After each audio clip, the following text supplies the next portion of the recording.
Good morning, everybody. This is our astrology weather forecast for 1/5/25. And we have a few things going on today. It's mostly Neptune that is in the mix.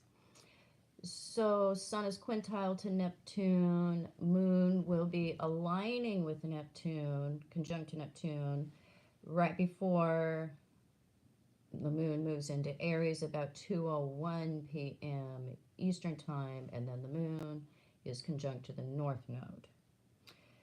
So the feelings of the day progress very differently. We have a stark demarcation point here when the moon moves out of Pisces, detaches from Neptune, and then goes into Aries, where the mood is more about taking action rather than sitting with our feelings or being caught up in escapism or sensitivities.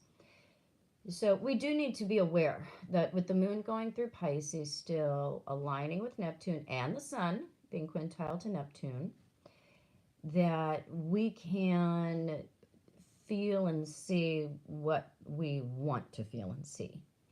It this Neptune is he's such a bastard when it comes to understanding which side you're erring on, because even the delusional side of Neptune or Pisces, it feels clear.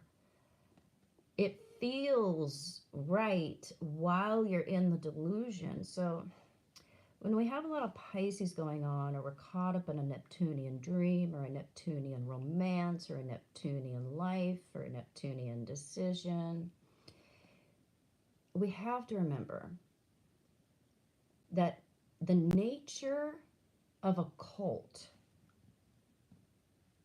a C-U-L-T, because we can get into individual cultish thinking.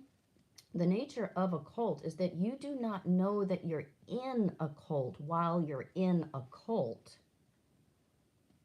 You only know it once you're outside of it and you have the objectivity. Because if you knew you were in a cult, you wouldn't be in a cult. So there's this being doused in whatever personal illusions are there. We can really swim in our escapism and in our ego delusion. If you are steeped in unconditional love, not the need for escapism or perfection or something more ideal, if you love yourself and if you want to be home, if you're happy to be home in your own heart, with your own soul, this can be a beautiful influence. We can really feel close to the divine. We can feel touched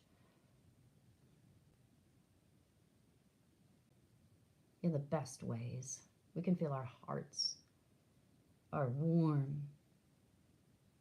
We can be drawn towards what is right and true and beautiful, legitimately good for us. We can seek those things out. But what you're bringing into this kind of influence when we have so much Neptune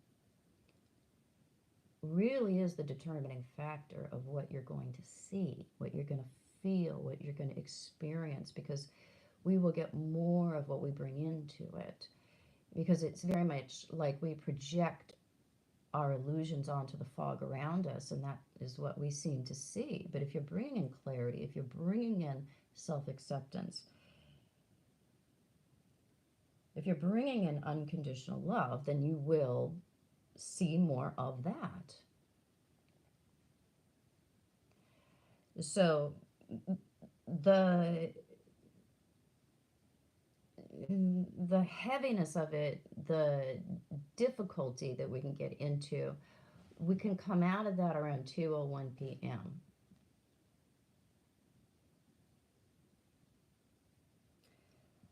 And the moon does align with the North Node in Aries. So it is a much more personal factor.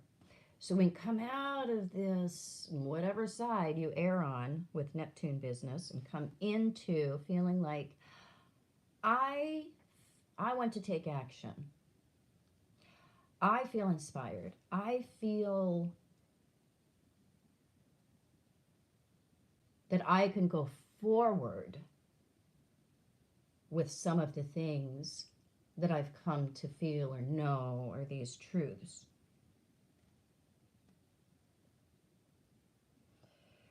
And so we are less prone to gravitating to the all, and we start feeling more comfortable with what is personal. So this can be a good jumping off point when it comes to acting on some of our feelings if we're in the clear side of Neptune. If we're in the delusional side of Neptune, then we'll act on those delusions and we're reenacting karma, north-south node stuff. But it really feels like that's what we should be doing. And that's what we are called to be doing. We're called to enact our karma as our dharma so we can see it again. We have a chance to see the cycle. Alrighty. The quintile from the Sun to Neptune goes on all day, and this is nice. This is something that has us softening some of our ego edges. If you already have softened ego edges, then watch out, because we can get into trouble with giving too much. We don't understand proper give and take when we have Sun Neptune stuff. We may not realize the depth of our selfishness, and we may not realize the depth of our boundary issues either. If you are already fairly sovereign, you know what you want, you are loving yourself, then this can be a fun influence, because it gives us permission to reach out to our artistic and romantic boundary and go a little bit beyond that, see what we can really do. What can we create? So it can be a fun thing to play with spirituality, to play with what is artistic, to play with flirtation, but realize that it's the type that's good for all of us. It's not predatory. So we get away with more with quintiles in the air, and it's something that has our ego and the spiritual side of ourselves playing with each other, enjoying each other's company, understanding that spirituality is not boring. It is something that brings a constant aliveness, because you are your most authentic self when you are living from the heart and not from the head.